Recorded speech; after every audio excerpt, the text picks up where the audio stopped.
Now on to, we join William Woolard for tonight's report on the first day of the RAC Rally.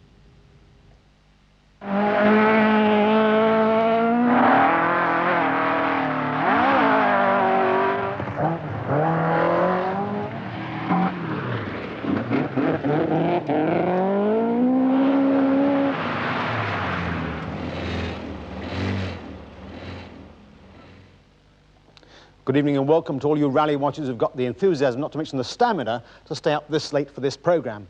Well, 8 o'clock sharp this morning, seems hours ago, the flag dropped at Eastgate in Chester and Ari Vatanen roared across the starting line to get this 1984 Lombard RAC Rally underway. Over the next hour or so, it was followed by 120 cars, that's the official tally for this year's rally, into Section 1. Now, Section 1 essentially circumnavigates the Northwest and the West Midlands, 295 miles of motoring. Only 22 or 23 of that, however, is on these 7 special stages. And today is sometimes called Spectators' Day. They came in their hundreds of thousands today to watch this lineup of international rally stars. It's also perhaps somewhat unkindly called Mickey Mouse Day, partly because these stages are relatively short, about 3 miles in length, relatively wide and with a pretty good surface. Knowsley, for example, is officially described as of good width with a good asphalt surface. Even so, Mickey Mouse or not, it had a trick or two up its sleeve to surprise even the best rally drivers today. Now, we want to make this programme about action in cars rather than talking about cars. So without more ado, let's go over to Barry Gill at the Eastgate start as the light gathers strength early this morning. What a way to start a Sunday. Very early morning in the historic city of Chester. And 120 cars with drivers from 17 nations waiting to start the final World Championship rally of a very tough year. Ahead of them, 2,000 miles, including a record 551 miles of special stages. The newly crowned world champion, Steve Blomqvist, not in a rally, but flagging away the man who will surely be challenging for his crown next year, Ari Vatanen, in the revolutionary new Peugeot. And in car number 14, Top Gear's Malcolm Wilson in his own Audi Quattro. 28 years old, and ahead of him, the first of the special stages, the Knowsley Safari Park. 50,000 spectators enjoyed the sunshine and their first glimpse of Ari Vatanen in the mid-engine 350 horsepower Peugeot. You didn't need a stopwatch to see he was very, very quick. 9 seconds faster than anybody else in this stage. Hanno Mikkola in the older Audi. He is, of course, 4 times a winner of the RAC Rally.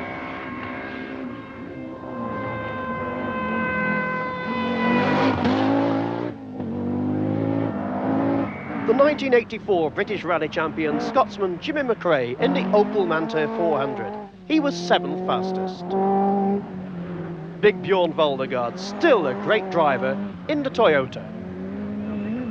The First Lady of Rallying, Michelle Mouton of France, hoping for success in the new Audi Sport Quattro. She was, of course, 2nd in the 1982 RAC Rally.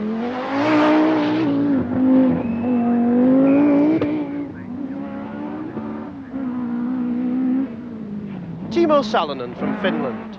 He finished 3rd here in 1979, but he was only 11th fastest on this stage. Another Japanese challenger, the 370 brake horsepower Toyota. Tremendous power, but a conventional car. This is Per Eklund. And this is Malcolm Wilson. And he couldn't have wished for a better start to the rally, clocking 5th fastest time.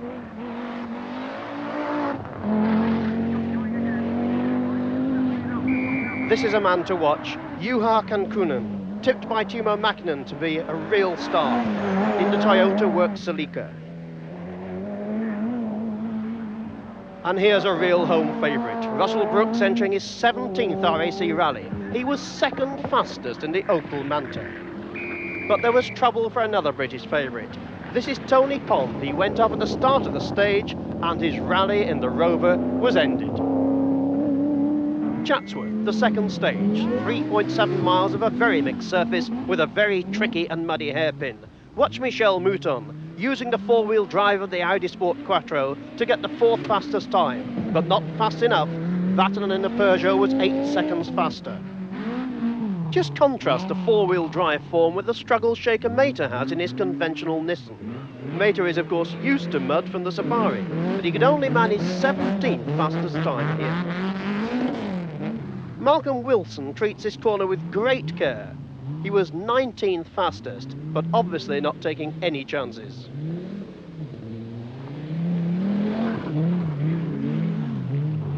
Now this is Juha Kankkunen. He loses time here with a wheel spin. The Toyota does have tremendous power, but they do need their new four-wheel drive car. And here's Russell Brooks again, giving a classic demonstration of rally style.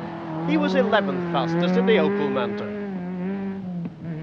The third stage, Donington, but the real action took place away from the racing circuit, with some tight corners the racing cars wouldn't like at all. This is Ari Vatanen, pressing home the Peugeot advantage on every stage. He added another 3 seconds to his lead by being quickest for the third successive stage. But of course there are still 53 stages to go, and Hannu Mikkola, 4-times winner, must know it. He was third fastest on this stage and promoted him to 8th place overall.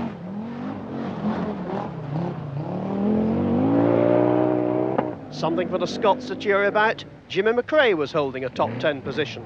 He was 7th fastest on this stage in the Opel Manta.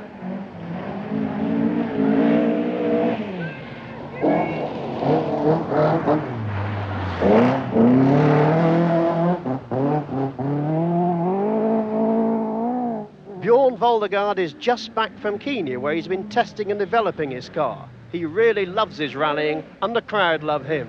Action all the way with the big Swede.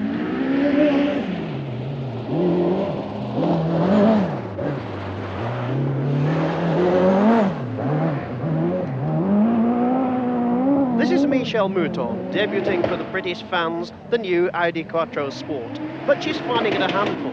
It's got 450 horsepower, and though it's better on power than the old Audi, it doesn't look as good on the road, but she was still second fastest on this stage. Timo Salonen in the Nissan. It hasn't been as successful a car as the old Datsun Violet, and he was only 17th fastest. Per Eklund in the Team Toyota Celica, 7th fastest on this stage, and now 6th fastest overall. Shaker Mater, he hasn't rallied here since 1973, and now he's brought his wife Yvonne along for the ride. But the Nissan was a full 15 seconds slower than the Peugeot out in front. Well, here's a shot a photographer missed. He was too busy getting out of the way as Kankkunen took to the grass. But the 25-year-old Finn was still quick, and he ended the stage 3rd overall in the rally.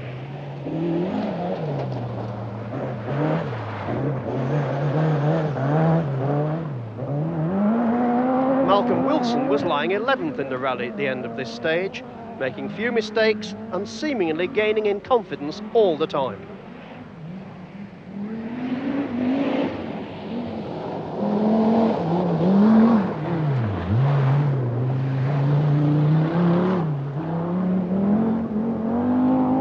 The rally organiser, Jim Porter, is off to Denver, Colorado after this rally to help boost the sport over there. Now here's a man who's done as much as anyone to popularise the sport, John Buffum in the Audi, America's #1 rally driver.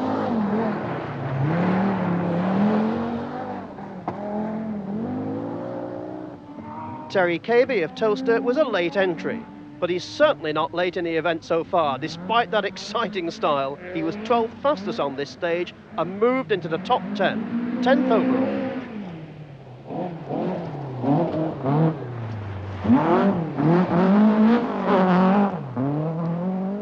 So alas, Tony Pond's challenge is over all too rapidly. I'm sure everybody will be sorry to see him go.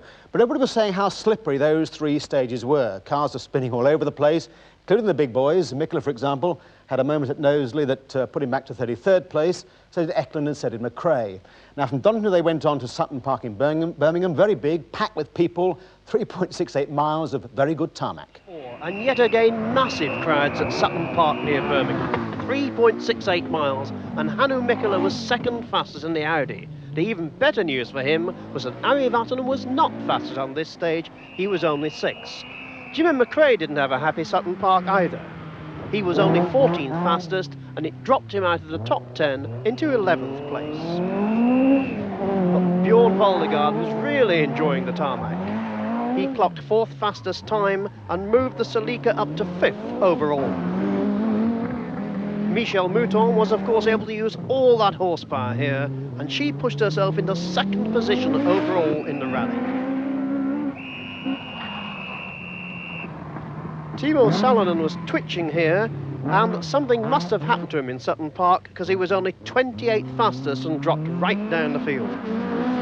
There were no problems for Per Eklund though, still going strong and now 8th overall.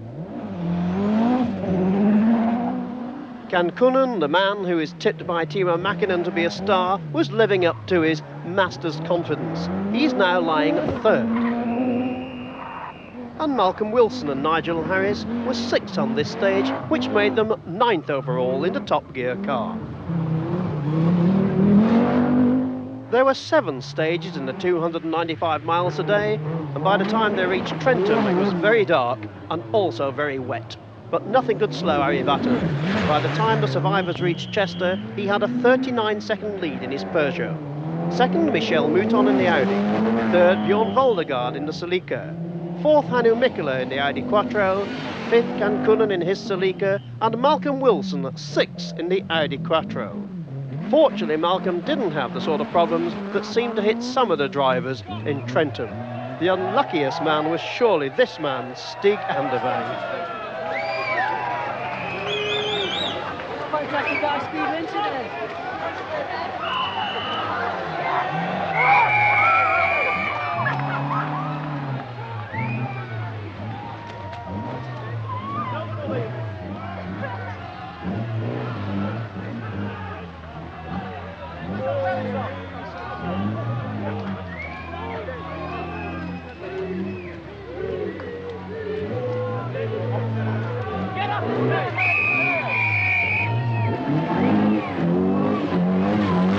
One driver said that Trentham Park was so wet he went in there wearing a mask and goggles and snorkel and still had trouble breathing. From Trentham they went on to Alton Park. Nothing untoward happened there. That leaves us with the Audi Peugeot battle brewing nicely. Harry Vatten has a 39-second lead, as you heard, over the second lady, Michelle Mouton. 88 seconds separates the top 10 drivers. Our own Top Gear car with Malcolm Wilson up is sitting nicely in 6th place, and Sue Baker managed to grab a word with Harry Vatten and Malcolm Wilson as they pulled into the overnight car park. Malcolm, hello. You've had a fantastic day. Started 6th at the first stage, dropped down to 11th, and you've now climbed right the way back up among the leaders. Yes, very pleased. Very pleased. Has it been a difficult day? Very, very difficult. Very, very slippery. We had a little problem on the second stage. We had a wrong tyre choice, which was our fault. What did you do wrong? What was well, we opted more for a racing tyre, and it was all very, very muddy. Yes. So consequently, we lost a lot of time there. You didn't expect it to be so slippery? No, we didn't expect it to be that. But you know, the last few stages have gone very well, and we've pulled it back again. So we're very happy.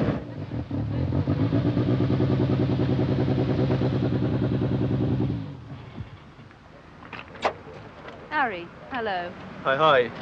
Nice to see you. You're well over half a minute ahead of the rest at the end of the first day. What sort of a day has it been for you? So I'm told it has been a very nice day. No problems at all, and actually conditions have been better than I thought. Not as wet as I. Not too tough. Well, not too tough really. It's mainly for spectators, isn't it? It sure is. But what do you think of the new stages? Well, I mean they're all nice. They are not substitute for real forest, but I can understand that we do this kind of stages for spectators. It's all right. So day one is over, only 4 retirements. Tomorrow is a very heavy day indeed. 533 miles of motoring winding up from Chester through Lancashire and Cumbria on into Scotland, a short stop at Hawick, then on in the night, in the darkness, down through into Northumberland and into Yorkshire, stopping at Middlesbrough sometime after midnight. No wonder they say the RAC Rally is 2 or 3 rallies rolled into one. 152 of those miles are on special stages. Most of them in narrow, winding, gravel-covered forest tracks, including the feared Grisdale and Kielder Forest areas. So a lot of ground to cover. We'll leave you with the leaderboard. We'll be back at 11:35 tomorrow. Remember, any single mistake on any one of those forest tracks could totally rewrite this leaderboard. Hope you have a good night. Hope the drivers who are resting also. Good night.